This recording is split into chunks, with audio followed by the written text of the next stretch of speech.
4:35 AM, año 2024, Egipto. Ay, ¿dónde estarán estos chicos? Ya están tardando más que una momia en levantarse.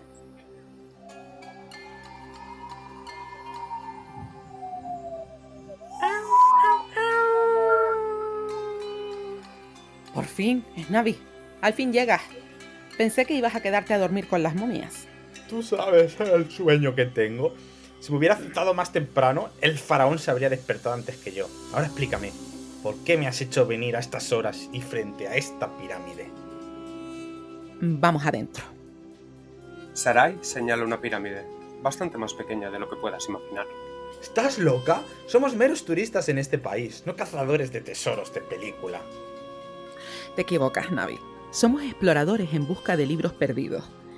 Hoy vamos a entrar a esa pirámide y tomar prestado el libro más codiciado de todos los tiempos. El libro prohibido que jamás ha sido leído por el hombre. Pero Sarai, eso es imposible. El libro prohibido debe estar repleto de maleficios, trampas y como mínimo tropecientos espíritus malignos. Tranquilo, tengo un plan. ¿Cuál? Aquí viene. Y llegas tarde, chiqui. Un brujo nunca llega tarde, llega exactamente cuando se lo propone, aunque el GPS diga lo contrario. Perfecto, ya estamos todos. Ahora presten atención que voy a explicar el plan y no me gusta repetir las cosas dos veces. ¿Qué has dicho?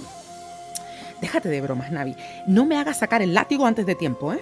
Ahora hay que ponerse serios. Que no te he escuchado. Rafa, ¿has traído el kit de Amazon para profanar pirámides? Sí, señora, y con envío gratis en menos de 24 horas. Perfecto.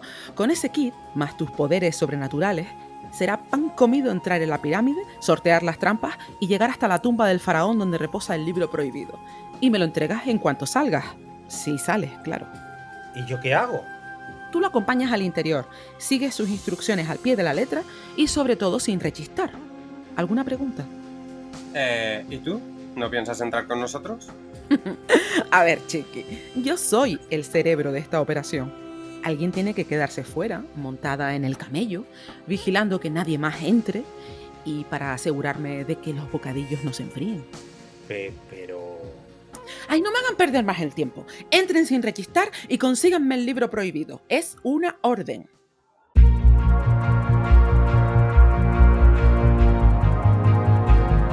Nigromantes Literarios, un programa dedicado al apasionante mundo de los libros y mucho más, con Sarai Ramírez y Naviru Shorno.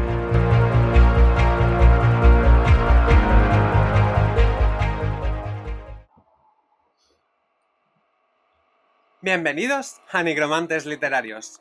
No soy la voz de siempre, pero siempre estaré por aquí.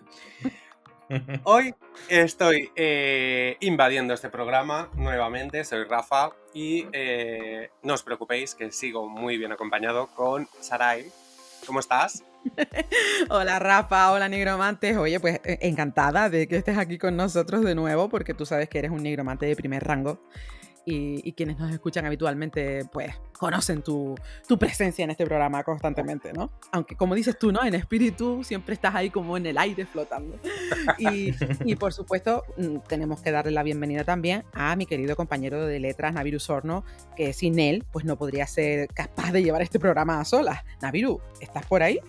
Estoy por aquí y tengo, bueno, ya lo he puesto antes cuando no estábamos en emisión, pero tengo por aquí también preparado este audio que creo que todo el mundo conoce. Mataría a Harry Potter. Habrá que hacer algún día un especial de análisis de Harry Potter con Rafa. Sí. Eso puede ser también mortal, ¿eh?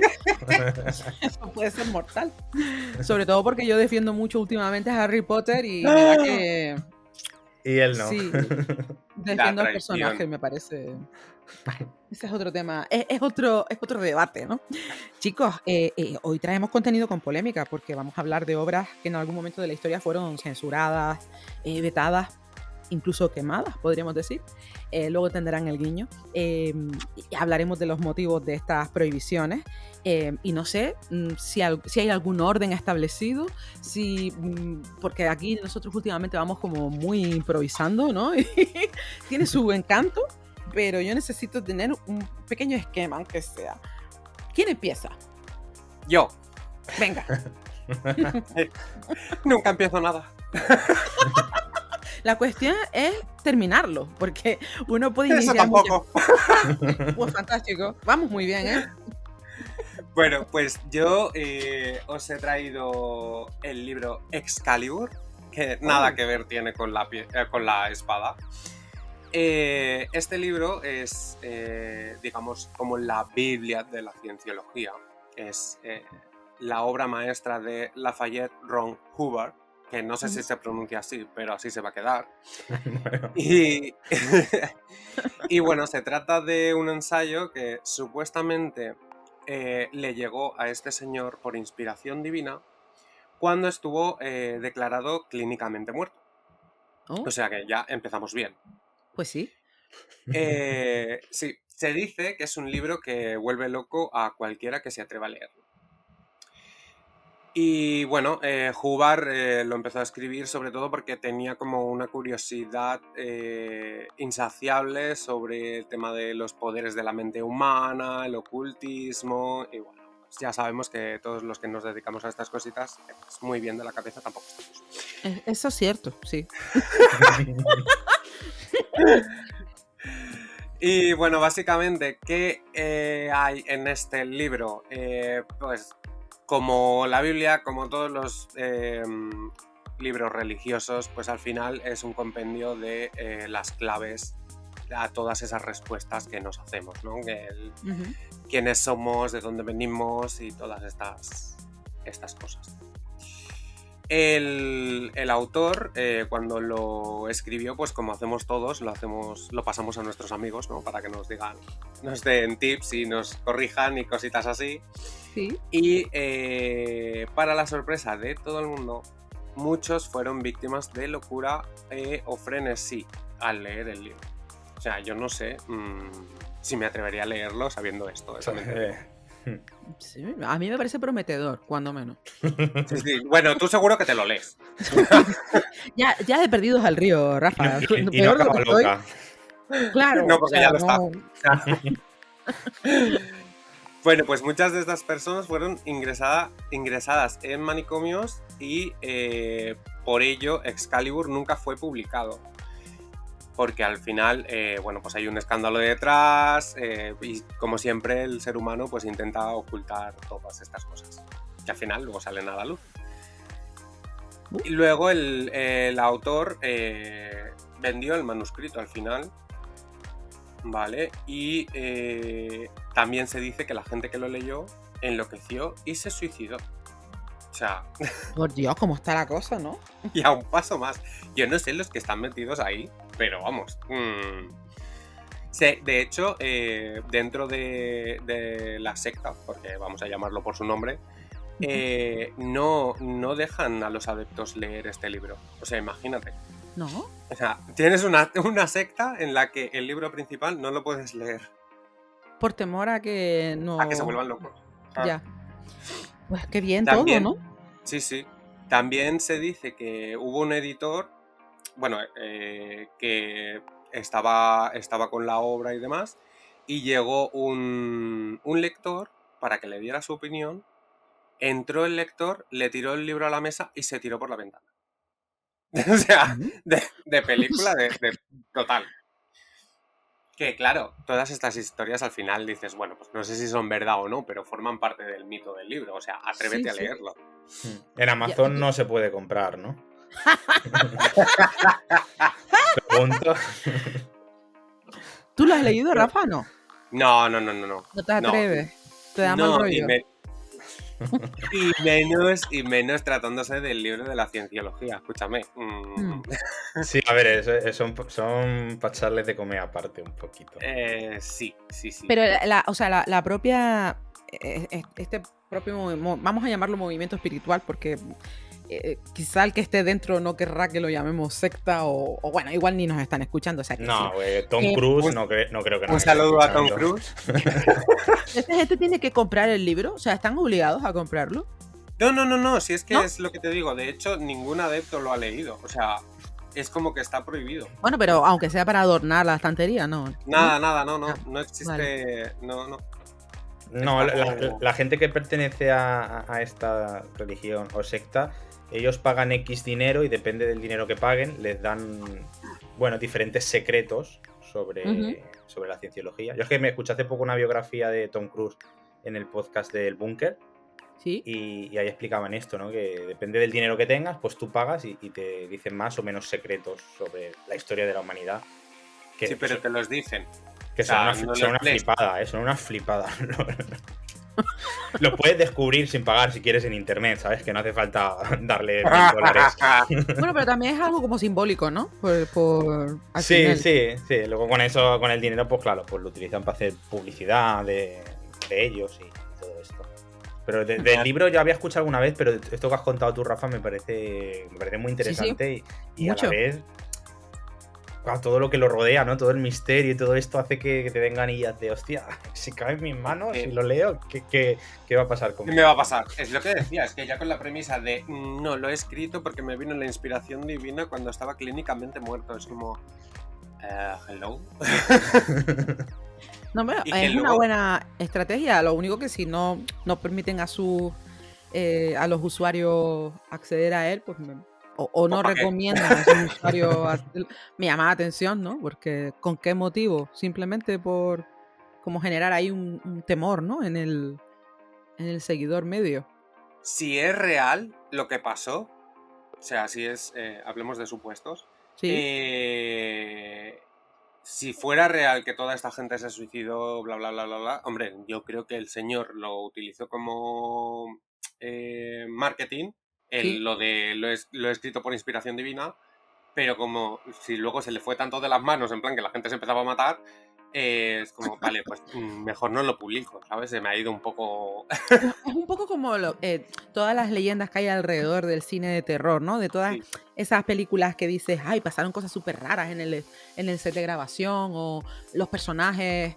o sea, que los actores que interpretaron a los personajes sufrieron X cosas, ¿no? Estamos hablando del programa 2X14, El Exorcista, donde explicabas todo lo que pasó con la película, con los problemas. O sea, sí, al final uno se sugestiona. Cuando digo uno, me refiero al público en general, ¿no? Es inevitable, porque si te gusta el cine de terror, pues por norma general tienes la mente abierta. Y... que te cuenten cosas como las que nosotros hablamos en ese programa, por poner un ejemplo, pues realmente ya genera una curiosidad por ver la película si no la has visto, o por seguir indagando, o comprarte el material exclusivo del director, ¿no? Ese montaje no revelado jamás, ¿no? Tal cual. Sí, supongo que serán estrategias de marketing muy bien estructuradas para según qué públicos y demás, ¿no? No deja de ser fascinante, ¿eh? Me parece fascinante. Yeah. Esto es como cuando vas con tu amigo y te dice, mira, hay una paloma muerta, y tú por mucho asco que te dé ver una paloma muerta vas y vas miras. A mirar. Pues lo mismo. Qué horror de seres humanos. Aquí está el elemento del morbo que siempre juega. Pues somos lo peor. En fin, bueno, Rafa, yo no sé si tendré oportunidad de leer este libro. Yo no me lo he apuntado, me interesa, ¿eh? Sí, interesarme me interesa, me parece... No sé, igual luego me arrepiento, pero como premisa, pues es digno de estar en los posts apuntados. Yo no sé. No te preocupes. Para tu tranquilidad anotaremos números de teléfono de manicomios y demás. Sí, por favor, tengan controlado eso. Cerca? Gracias. Sí, totalmente. Bueno, Navi, ¿procedes tú? ¿Procedo yo?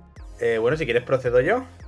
Venga, proceda usted. Pues bueno, yo les propongo viajar al pasado para hablarles de un libro que en su día pues fue tan explosivo que podría haber sido una novela de ciencia ficción. Ajá. Si no fuera porque trataba de la vida real. Estoy hablando de El origen de las especies de Charles Darwin. Sí. Ese libro que menciona uno, ¿no? Cuando quiere sonar inteligente en una conversación sobre ciencia. Un poco como Don Quijote. Todo el mundo presume de haberlo leído, pero luego en realidad somos 3 gatos los que hemos leído el los libro que nos ese. hemos atrevido. Sí. Bueno, imaginemos por un momento que estamos en el siglo XIX. La ciencia se mezclaba con las creencias religiosas, como una buena taza de leche con colacao, por ejemplo. Y justo en medio de esa mezcla llega nuestro buen amigo Charles Darwin, un tipo tranquilo, apasionado por los escarabajos y las palomas, y nos lanza la siguiente bomba. ¡Ey, gentucilla! ¿Adivinen qué? No todas las especies fueron creadas tal cual por Dios. De hecho, hemos evolucionado a lo largo de millones de años a través de la selección natural. ¡Boom! O sea, imagínense la reacción, ¿no? Caras de sorpresa, tazas de colacao cayendo al suelo, los abrigos victorianos agitando el polvo al aire. Darwin estaba diciendo que los humanos y todos los seres vivos eran primos lejanos de criaturas mucho más simples, pues como los peces, o peor aún, los simios, que yo creo que esto fue lo que hizo que algunas personas se llevaron las manos a la cabeza, ¿no? Es un poco, o sea, para entenderlo, ¿no? Es como si de repente alguien te dice que tienes un primo lejano y ese primo lejano es Michael Jackson. O sea, no te lo crees, ¿sabes? O sea, el libro, pues, el título original del libro es Sobre el origen de las especies por medio de la selección natural. Fue publicado el 24 de noviembre de 1859 y en original el título, que es súper largo, es On the Origin of Species by Means of Natural Selection or the Preservation of Favorite Race in the Struggle for Life. Yo no sé cómo... Oh, yeah, mami. Bueno, pues con este texto, pues Darwin nos dejó una idea tan revolucionaria que ni siquiera él se atrevió a hablar del tema con claridad al principio, porque en lugar de decir descendemos de monos, pues él se centró en explicar cómo las especies pues cambian con el tiempo debido a la supervivencia de los más aptos. Por ejemplo, un ejemplo, si eres un ciervo y tienes más probabilidades de escapar de los leones, entonces ¿qué necesitas? Ser rápido, ser ágil, ¿no? Entonces probablemente los hijos de este ciervo pues van a ser más veloces, ¿no? Para que las futuras generaciones pues puedan escapar de los depredadores, ¿no? Pero claro, no todos se tomaron bien esta noticia porque algunos científicos pues dijeron, esto es ridículo, ¿no? Sobre todo los más conservadores, porque esto lo vieron como una amenaza directa a la fe religiosa. Por supuesto, los líderes de la iglesia pues no estaban, digamos, encantados, ¿no? Con la idea de, pues eso, de que el Génesis, la historia bíblica de la creación, pues pudiera ser interpretada de una forma diferente. Para muchos, pues pensar que los seres humanos no eran una creación especial, una creación divina, sino el resultado de un largo proceso evolutivo, pues era simplemente, pues eso, inaceptable. La polémica, pues claro, lógicamente no tardó en desatarse. El libro, pues fue prohibido en varios países. En algunos lugares era más fácil encontrar opio que una copia del origen de las especies de Darwin. O sea, imagínense, ¿no? Y nada, pues por resumir mucho, pues digamos que el libro pues fue como una especie de un terremoto intelectual, ¿no? Pues que agitó todas las clases, sobre todo de gente pues que leía, ¿no? Y que cultivaba, digamos, el acervo cultural de la época, ¿no? Y claro, esto les hacía plantearse hasta qué punto es verdad. También es cierto que Darwin era un poco religioso, aunque poco a poco se fue alejando de la religión, porque él buscaba un equilibrio entre la religión y la ciencia. ¿Sabes? Que él en ningún momento intentó dinamitar lo que es las creencias populares de la religión, ¿no? Lo que, claro, luego con el tiempo, pues él se fue alejando un poco todo esto, ¿no? Nada, poco más que decir porque es que no me quiero enrollar mucho más, pero eso y luego, aparte, tener en cuenta las vivencias personales que atravesó Darwin durante este proceso, porque, bueno, si no estoy mal informada, él perdió una hija en esa época y digamos que sacar este proyecto adelante implicaba aceptar muchas cosas respecto a la muerte, ¿no? Y lo que hay después. Sin embargo, él, bueno, pues aceptó una realidad un poco ácida para esos padres que pierden hijos, ¿no? Y antepuso la ciencia, ¿no? A eso. A mí me parece... Bueno, yo he leído fragmentos de este libro. No lo he leído completo, pero es fascinante. Hay muchas cosas que a lo mejor a día de hoy, con lo que conocemos de historia, podemos decir, bueno, aquí quizá él no estaba del todo acertado, en otras cosas sí, lógicamente, pero todo lo que ese hombre llevó a cabo, los estudios que, te digo, es fascinante, es una cosa digna de leer al menos una vez en la vida, y no lo digo para quedar de guay. No, pero es un libro que incluso para aquellos que no estamos familiarizados al 100% con la ciencia, puedes encontrar interesante y, bueno, una lectura muy digna a nivel literario, quiero decir. Y me gustaría añadir una cosa que tengo aquí al final de mi esquemita, es que, por ejemplo, en América, en 1925, o sea, muchos años después de la muerte de Darwin, pues tuvo lugar un juicio que se llamó el juicio de Scopes, que también es conocido como el juicio del mono, ¿no? Y en este juicio pues llevaron a los tribunales a un profesor por enseñar la teoría de la evolución en una escuela pública, ¿no? Que es algo que estaba prohibido pues en algunos estados de América, ¿no? O sea, tú imagínate eso, un juicio donde la ciencia estaba en el banquillo como si fuera un criminal. El juicio fue un espectáculo mediático, fue un show. El profesor fue declarado culpable, ¿no? Pero el caso, pues claro, puso la evolución en el centro del debate público y claro, hoy en día podemos mirar esto pues como algo absurdo, ¿no? Como una absurdez de juicio. Pero claro, si nos ponemos las gafas de la época, pues podemos entender un poco más, ¿no? Pues aquí el choque, ¿no? Y todo lo que este libro provocó. Y nada, ya para acabar, pues eso, yo creo que Darwin pues fue muy valiente, ¿no? Por compartir sus ideas y sus creencias, porque él sabía que no iban a gustar, ¿no? Y esto pues creo que esto solo lo hacen los valientes. Los que creen, o los que tienen los que han estudiado tanto algo que creen tener una certeza, ¿no? Y en este caso digo creen no por la teoría de la evolución, sino por otras cuestiones que Darwin menciona en el libro y que científicamente luego han sido no descartadas a lo mejor al 100%, pero sí corregidas o mejoradas, ¿no? Pero sí, desde luego él rompió una barrera importante, ¿no? A nivel teológico en la época y bueno, es algo... La pregunta obligatoria, Rafa, ¿has leído este libro? No. Pero sí, evidentemente, como personas modernas que somos, en el instituto ya se habla de ello. Sí, bueno, yo igual, yo tampoco lo he leído, ¿eh? Yo he leído como fragmentitos que nos ponían en el instituto. Pero bueno, yo creo que habría que traer este libro sí o sí. Sí, yo creo que podríamos abordar la lectura de este libro en algún punto del programa, Navi, incluso. En el no sé futuro, si te estoy metiendo bueno, pues en un berenjenal, pero... ¿Por qué no? ¿Por qué no? ¿Hola? Sí, digo que en el futuro podemos... Yo pensé, digo, se le está poniendo la cara de 1000 colores porque no quiere leer. Se ha salido. No sabe cómo hacerlo. Bueno, chicos, ya lo hablaremos fuera de micrófonos. Lo hablaremos. Vale, bueno, de acuerdo. Aceptamos pulpo como animal de compañía. Vale. Chicos, yo voy a hablar de un libro que considero indispensable. Me da que no lo he mencionado en el programa nunca, pero mi amor hacia la literatura de Mary Shelley. Mary Shelley es Dios. ¿Vale? ¿Ya estamos? Pues no es ningún secreto por estos lares. Y en esta ocasión decidí brindarle homenaje no por su novela Frankenstein, ya habrá tiempo para eso, sino por El último hombre, que es una obra quizá menos conocida, pero increíblemente poderosa. ¿Verdad que es la primera vez que hablo de este libro en el programa, Navi? Sí, creo que no me suena El último hombre, no lo tengo ni apuntado en mi lista, fíjate. Bueno, novela publicada en 1826 y es una de las primeras en tratar el tema de la extinción de la humanidad. Porque, a ver, de acuerdo, hoy en día es uno de esos argumentos habituales en la literatura de ciencia ficción. Hay miles de novelas sobre el cambio climático, pandemias, apocalipsis nucleares, zombies.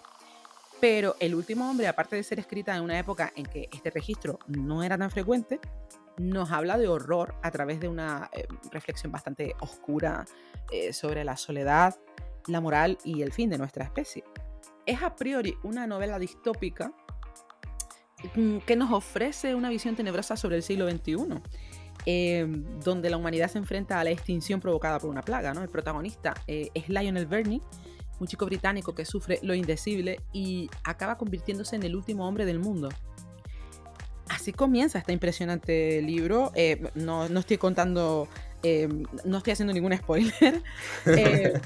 Es que empieza así, o sea, es el pobre Lionel, nos está trasladando el dolor que siente tras haber perdido a sus seres queridos y por ver la caída de la civilización, nada menos, ¿no? Ya sabemos que Frankenstein es una novela genial, pero El último hombre a mí me parece un trabajo más introspectivo, más filosófico, y siento que la trama nació como un poco para proyectar el dolor y la ansiedad de la propia autora, que mientras lo escribió, pues sufrió pérdidas irreparables. a ver, que en cierto modo la novela es autobiográfica, estoy segura de ello, fíjate, ¿no? Porque al menos en cuanto a la sensación de soledad que parece el personaje principal, de hecho podría pensarse que es como una especie de alter ego de Mary. Hay un reflejo de sí misma, ¿no? Y que esas personas que pierde el personaje, como podrían ser Adrian y Lord Raymond, quizá corresponden a la figura de Percy Shelley, el esposo de Mary, y su mejor amigo Lord Byron, vaya. Cuando analizas la novela desde este ángulo, es aún más demoledora. En serio, hay tanto dolor que te atraviesa el alma. Además, aquí se tocan temas políticos, y es que quienes conocen la biografía de Mary Shelley saben cuánto le preocupaban algunos aspectos sociales y también cuestiones sobre el futuro de la humanidad, ¿no? Hay un señalamiento clarísimo de las posibilidades, pero también las limitaciones del idealismo político y, por supuesto, los efectos que pueden producir la ambición y el deseo de poder sin control. Y entonces llega esa plaga y rompe los esquemas de todo el mundo. Pero voy a dejar de enrollarme como una persiana y voy a ir al tema que toca. Y es que El último hombre no fue una novela bien acogida en su tiempo. De hecho, fue duramente criticada y pronto cayó en el olvido, en parte por la reticencia de la sociedad victoriana a aceptar una visión tan sombría y nihilista del futuro humano, y acabó siendo censurada en muchos sitios, ¿no? A ver, es que estamos hablando de una época en la que el optimismo sobre el progreso estaba en pleno apogeo, ¿no? La idea de un futuro en el que la humanidad fuera aniquilada por una plaga, pues fue vista no solo como algo perturbador, sino también como una medida un tanto subversiva, digamos, ¿no? Como si quisiera desestabilizar la situación.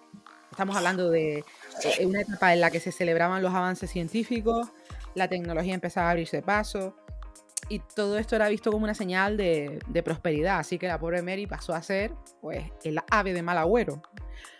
El libro, como les decía antes, fue mal recibido y le dieron una tralla impresionante a la pobre Mary en gran parte de Europa, especialmente en Inglaterra, poco después de su publicación. Y tal vez este rechazo de los críticos pudo haber contribuido a que estuviera tan marginada. En algunos casos, quizás muchos, demasiado, pues Mary fue excluida de ciertos círculos literarios, de ciertas bibliotecas, y lo que empezó siendo una censura blanda acabó perjudicando seriamente su distribución, ¿no? En Francia, por ejemplo, las autoridades católicas reaccionaron de forma muy negativa ante la novela, porque pues fue percibida como peligrosa por las implicaciones filosóficas, también las teológicas, y esto me hace mucha gracia porque quien considere que Mary Shelley era atea o tenía conflictos con la figura de Dios no tiene ni la más remota idea de las profundas creencias religiosas que ella tenía. Pero como se atrevió a señalar los defectos humanos respecto a la fe en este libro, pues señalamiento al canto, ¿no? No hay registros detallados, aunque se sabe que la influencia de la Iglesia Católica en la censura literaria fue muy significativa durante el siglo XIX en Francia, y es probable que El último hombre fuera uno de esos trabajos suprimidos debido a las limitaciones culturales. En Italia pasó algo similar, dado el contexto católico dominante, y el libro prácticamente fue desconocido hasta el siglo XX, cuando la obra de Mary Shelley comenzó a ser redescubierta por académicos y críticos, creo que a partir de los años 60. En parte gracias al auge del interés por la ciencia ficción y la distopía, y menos mal que esto ocurrió, porque de no haber sido así, pues seguramente Frankenstein y otras obras de Mary Shelley no habrían tenido ningún peso literario, ¿no? En lo cual habría sido... Se hubieran quedado en el olvido. Totalmente. Y aunque parezca... Otra mujer más. Sí, por supuesto. A saber cuántas se quedaron, ¿no? También, ¿no?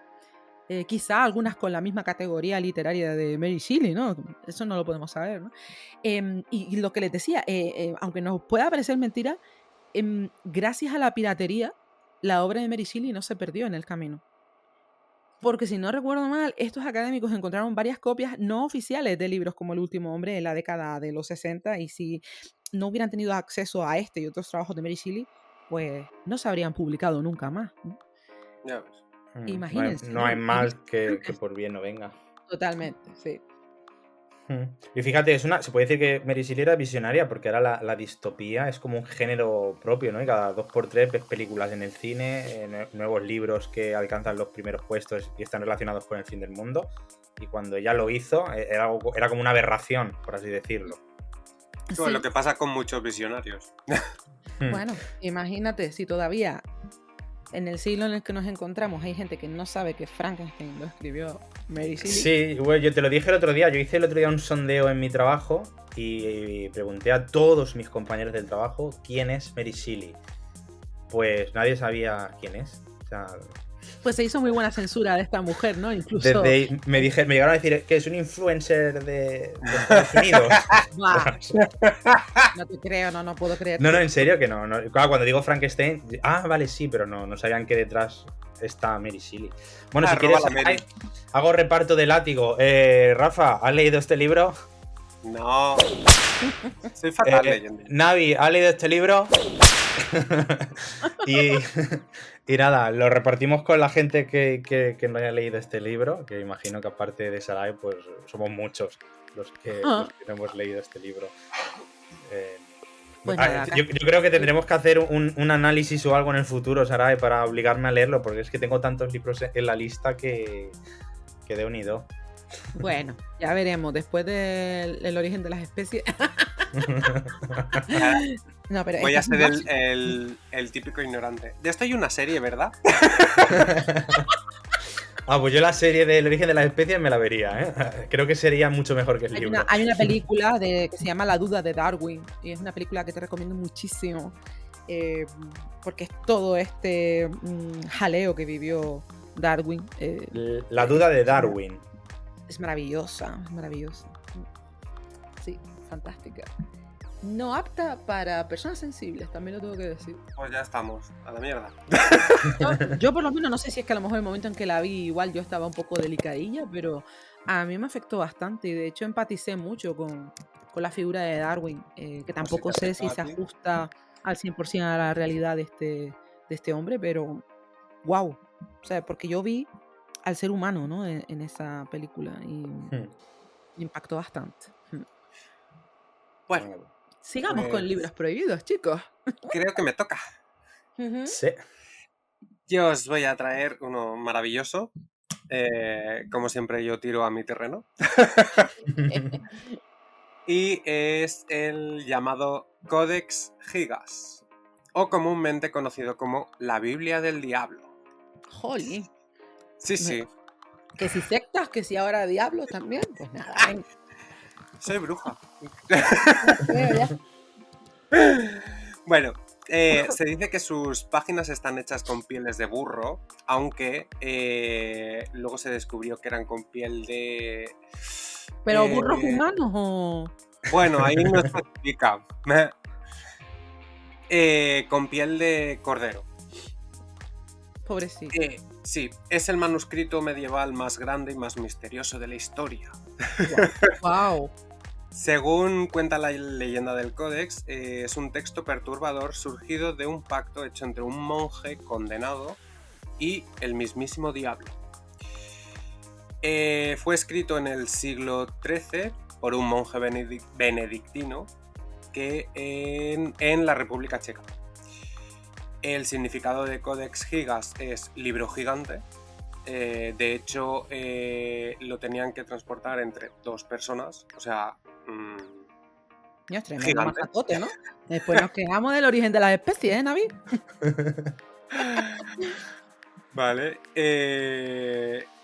Y bueno, según la leyenda, el escribano era un monje que violó el código monástico y fue condenado a ser emparedado sin ninguna posibilidad de escaparse. Un bonito castigo.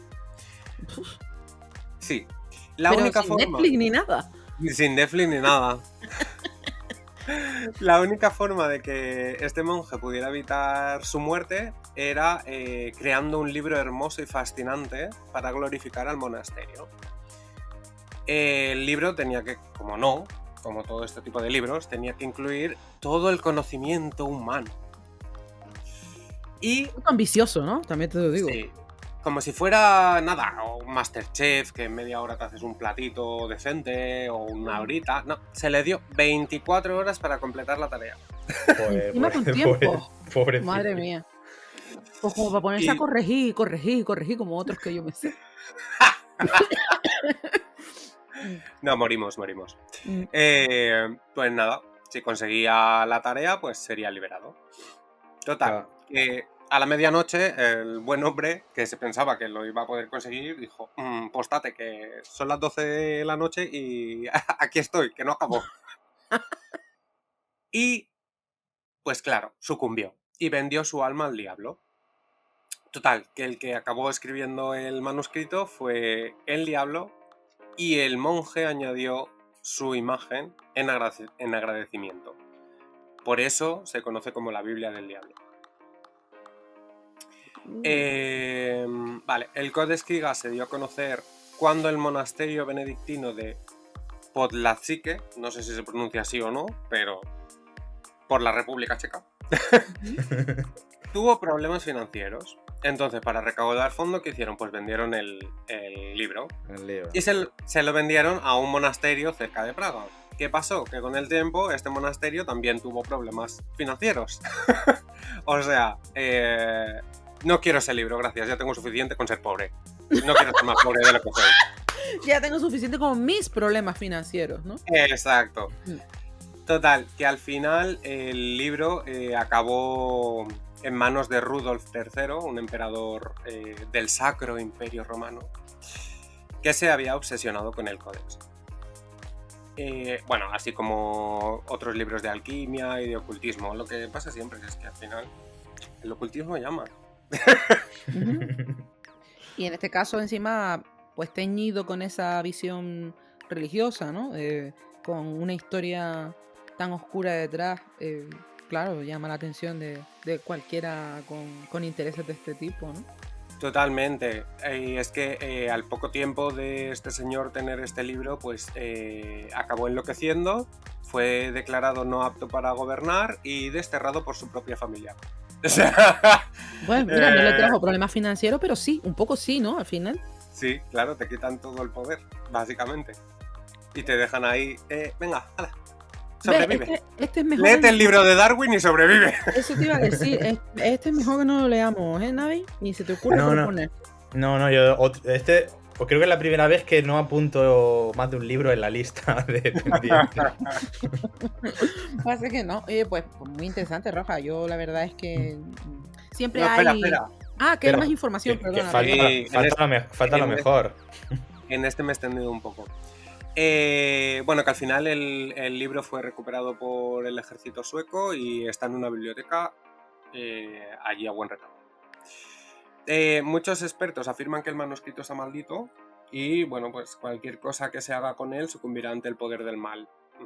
Bueno, a mí me tienta un poco, también tengo que decir, pero si me voy a quedar más pobre y en la calle y no gracias.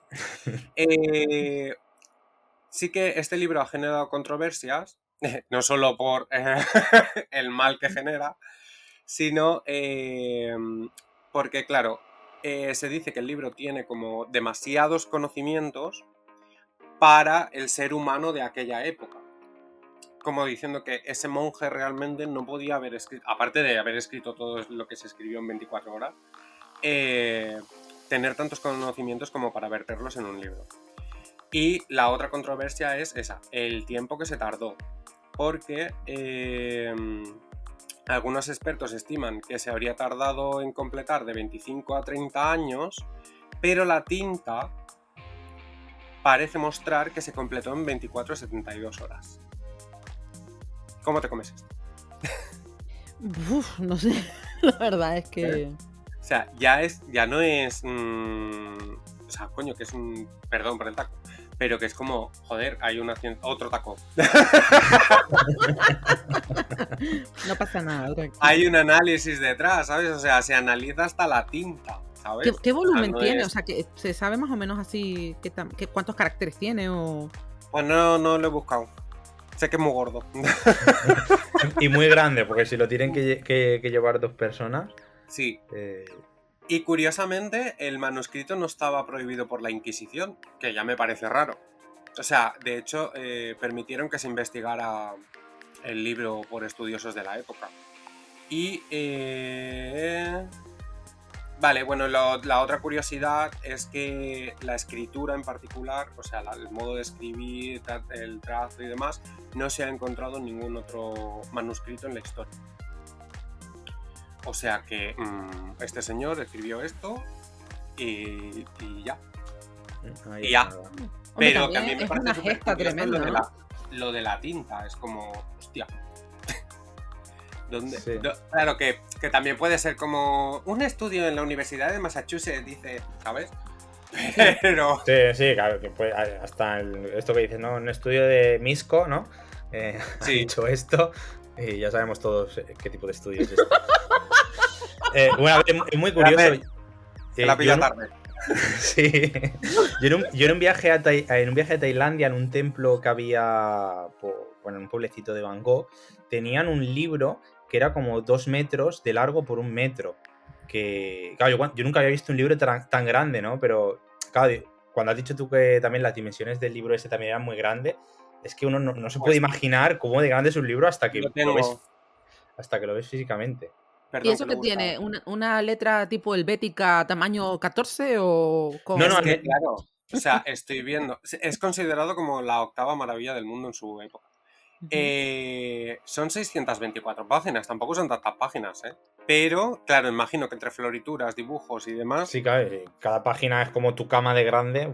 O sea... Pesa 75 kilos y el tamaño es 92 por 50,5 por 22 centímetros.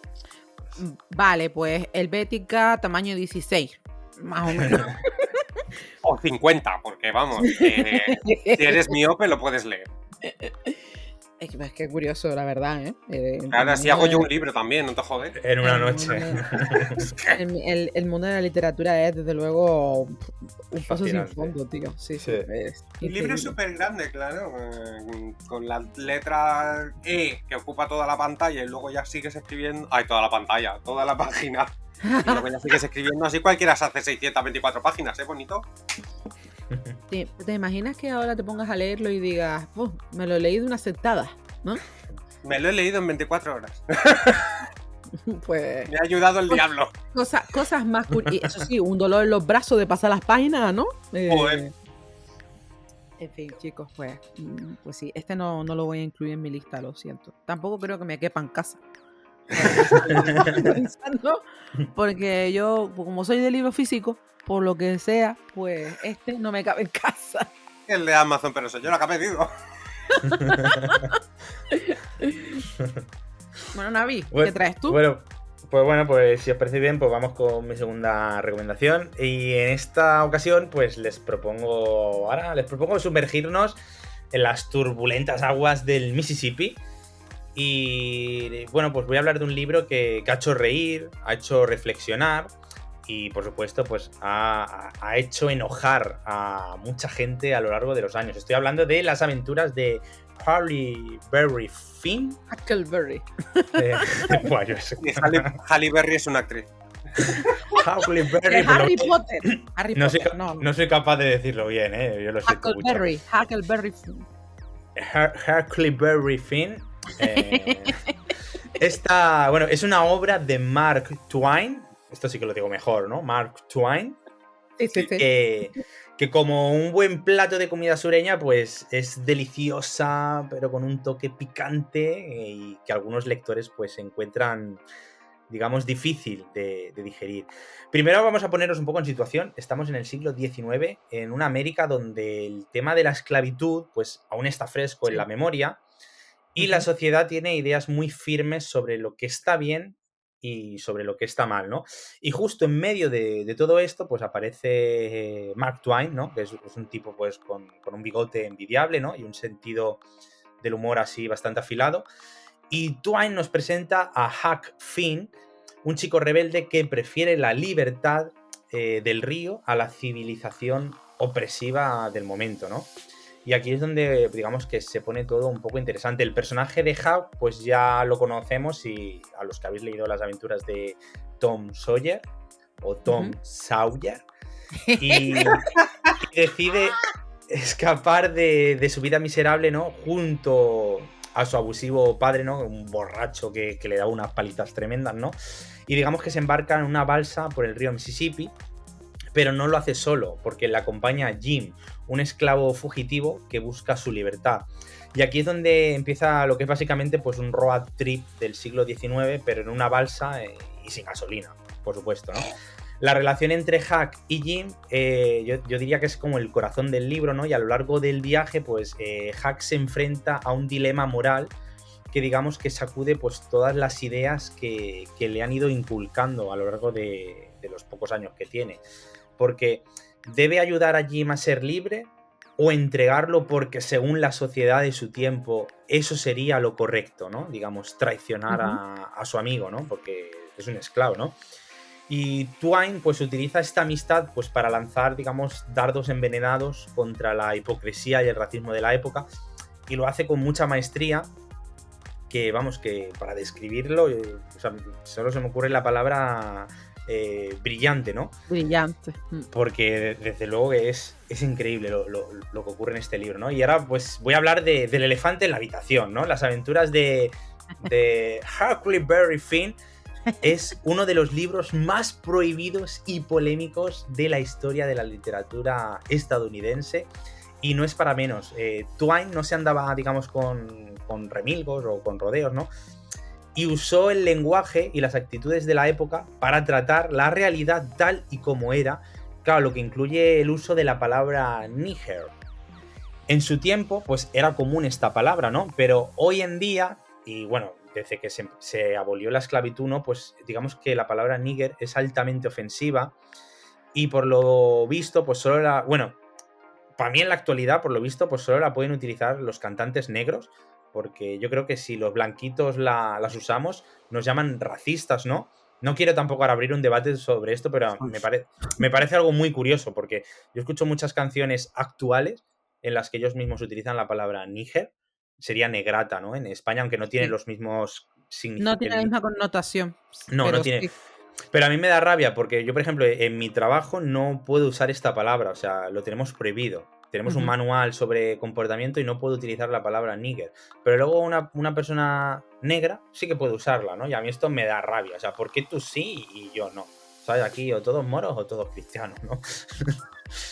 En fin, sin entrar en polémica. El uso pero, por ejemplo, respecto a esto que estás comentando, cuando se prohíbe un libro por ciertos términos, que hay que entender lo que nosotros siempre decimos, lo de las gafas de la época. O sea, si tú estás leyendo un libro de Tom Sawyer, un libro de Mark Twain, hay que entender la época en la que fue escrito. Y yo considero que cambiar esas palabras lo que hace es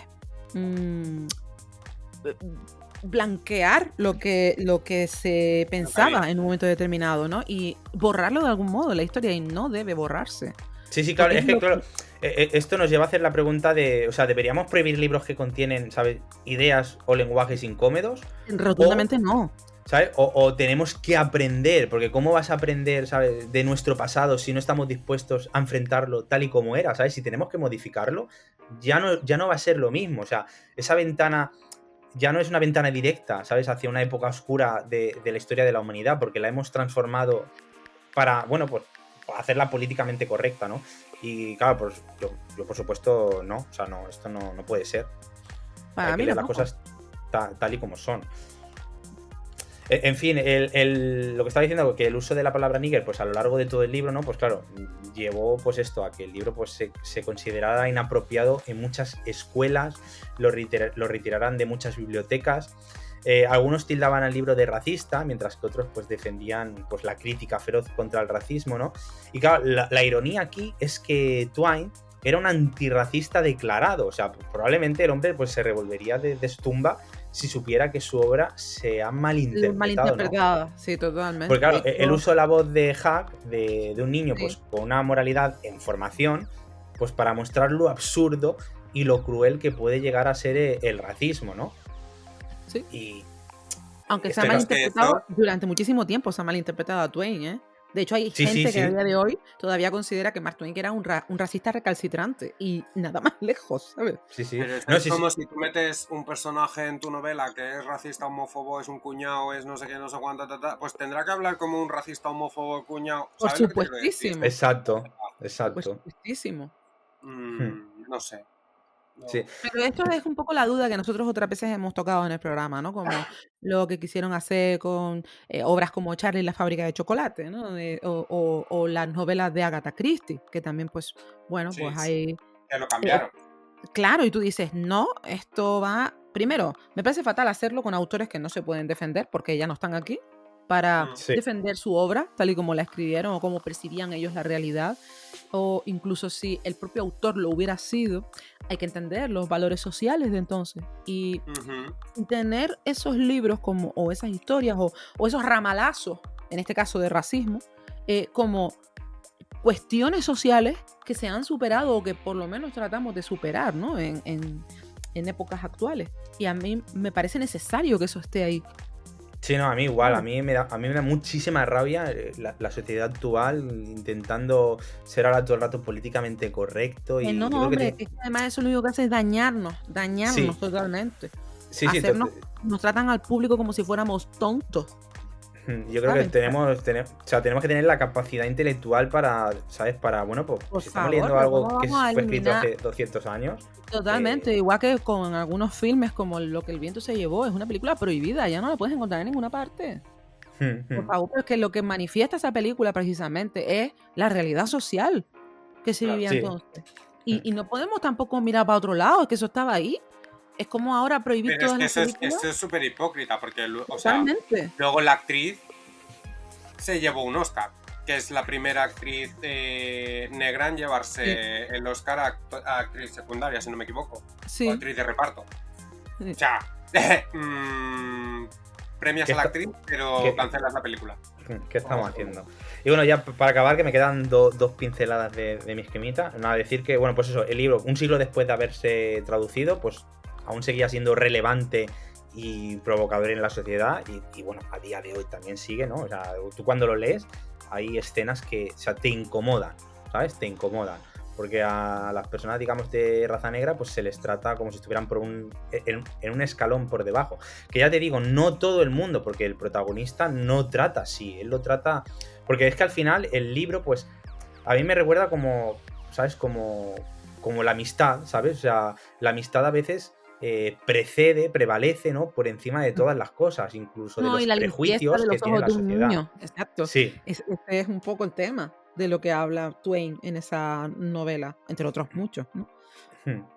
Pero y bueno, nada más, yo suelo decir que, bueno, ¿pongo látigos por aquí o no los pongo? No, para nada. No. Vale. En este caso, esta es una lectura que obligatoria. Por fortuna fue obligada, ¿sí? Y ya, bueno, yo nunca tuve la percepción de que Twain fuera racista, todo lo contrario. No, yo tampoco, yo leí este libro de adulto, claro, ya tenía... Pero vamos, yo encontré el libro muy divertido y luego... Sí, es desternillante porque Twain tenía un humor, pues eso, pues muy ingenioso, ¿no? Un poco jugando con la comedia soterrada también muchas veces y está muy bien. A mí lo que me impacta de esa amistad entre los niños es precisamente eso, ¿no? Como los ojos de un niño no ven con ese filtro que tenemos después de adultos, ¿no? Sí. Es maravilloso. Sí, es fantástico. Yo el único recuerdo que tengo, porque hace muchísimo tiempo ya, que uno tiene sus años, es que uno de los dos me cae mal. No lo sé, es como mencionar el libro y decir ¡ah! ¡Qué mal me cae! Y no sé ni quién, pero alguien me caía mal.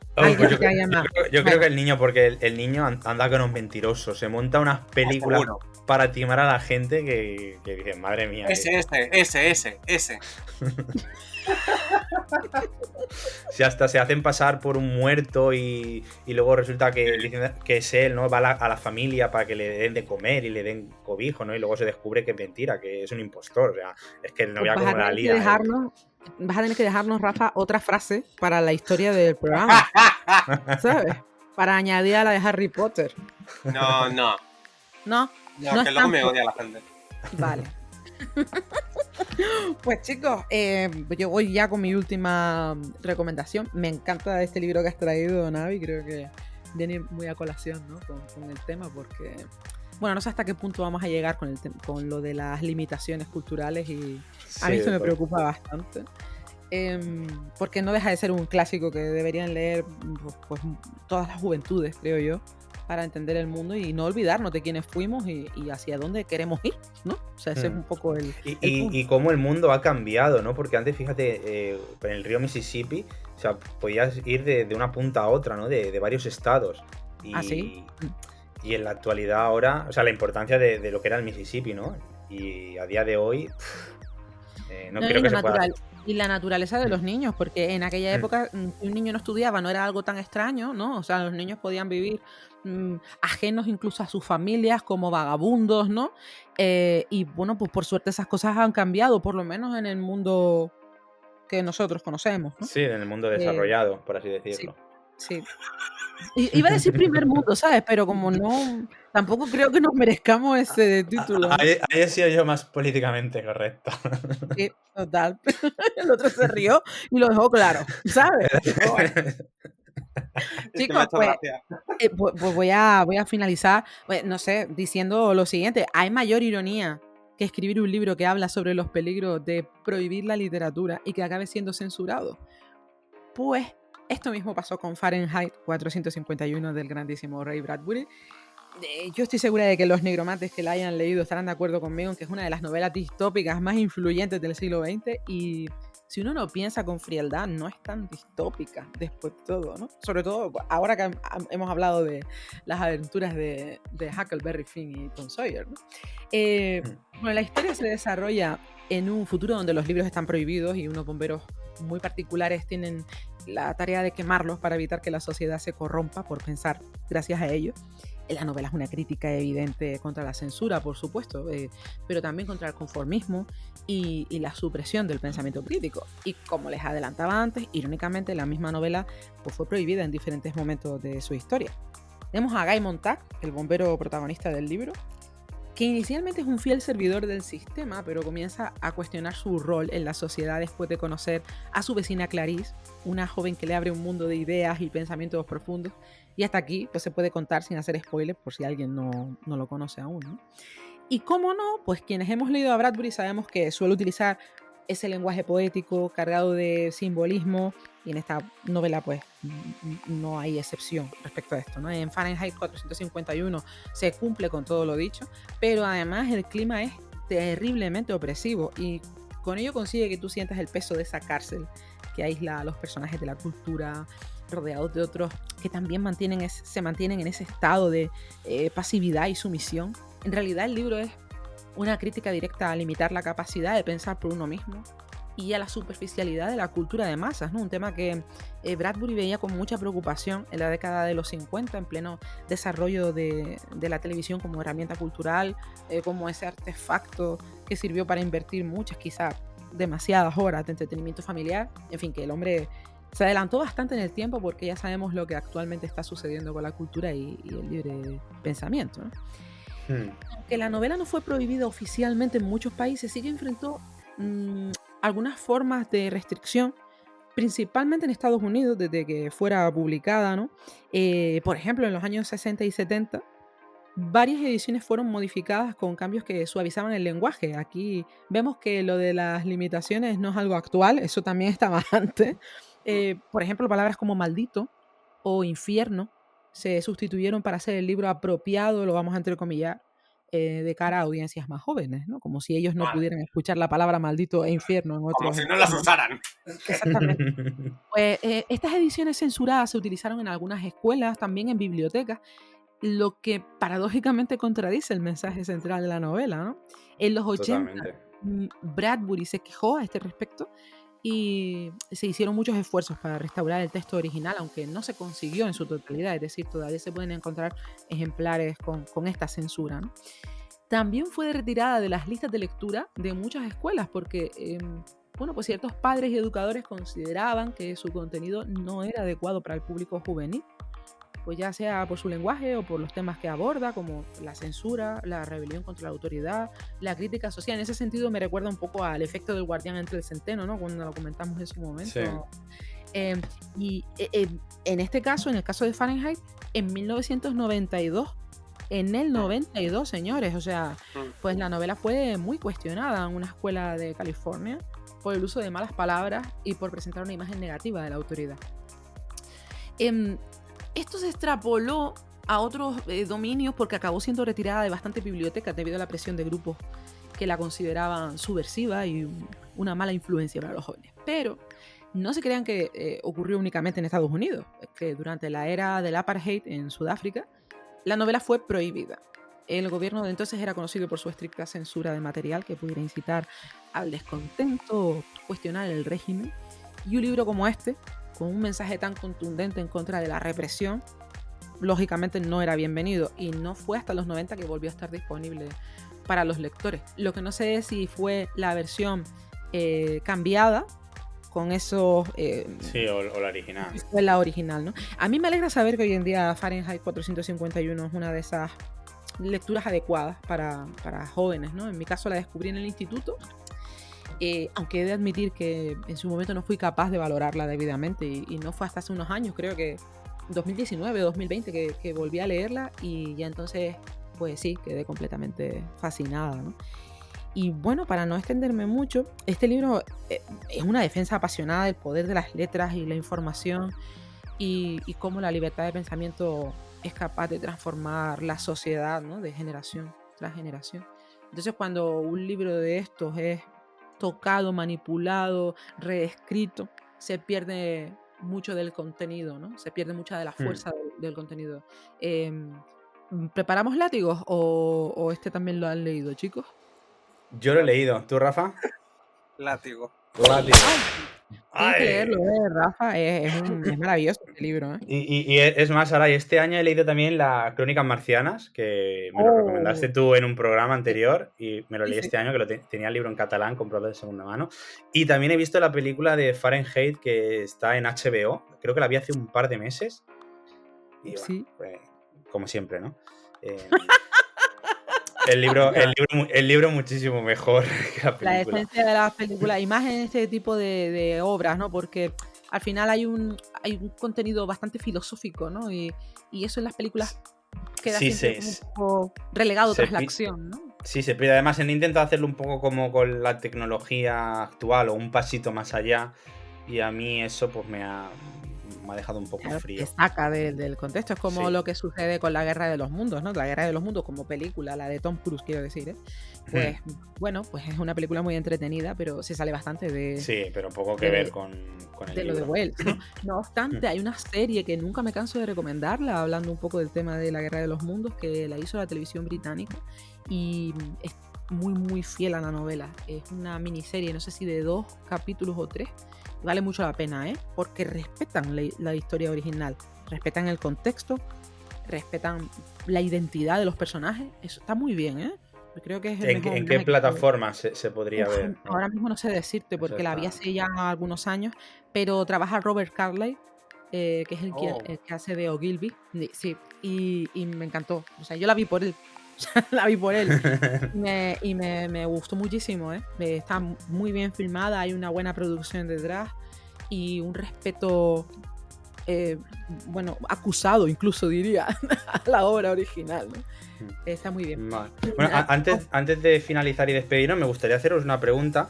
¿Sí? Porque yo sé que Óscar Lamela nos estará escuchando y se está diciendo: ¿por qué no habéis hablado del libro de Rabia de Stephen King? No sé si lo habéis leído vosotros. Sí, ese lo tengo pendiente. Porque quiero leerme la... Bueno, aquí viene mi propuesta, que os quiero hacer a los dos, tanto a ti como a Rafa. Si queréis, yo os invito a hacer en la temporada siguiente, a estar los tres presentes y hacer un análisis sobre el libro de Rabia de Stephen King, porque él ha sido el que lo ha prohibido. O sea, no... Sí.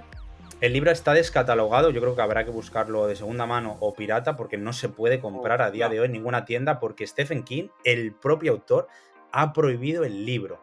Y como los tres hemos sufrido también un poco de acoso escolar, yo creo que sería interesante pues leer el libro, que debatiéramos, y yo creo que puede ser ¿Por qué King se sentía tan responsable, ¿no? También. Sí, porque bueno, para los que no saben nada del libro, pues es un chico que sufre acoso escolar y un día decide ir al instituto con una escopeta y cargarse la peña.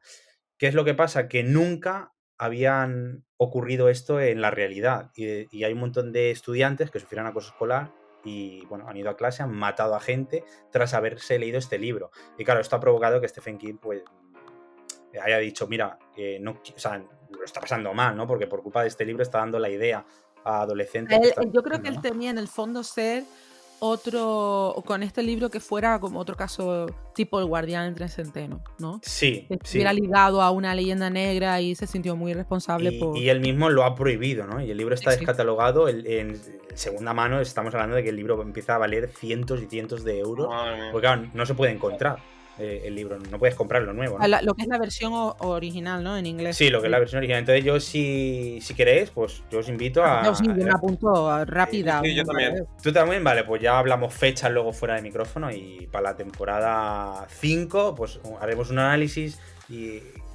sobre el libro de Rabia de Stephen King. Por eso no he querido traerlo. Y es que además le tengo muchísimas ganas. Lo que pasa es que es cierto que me ha costado encontrarlo, porque yo lo quería tener aunque fuera de segunda mano, y no, a ver, lo que tú dices, ¿no? Me imagino que el tema de las versiones en inglés, eso tiene que ser estratosférico, y más si es la edición, la primera edición, ¿no?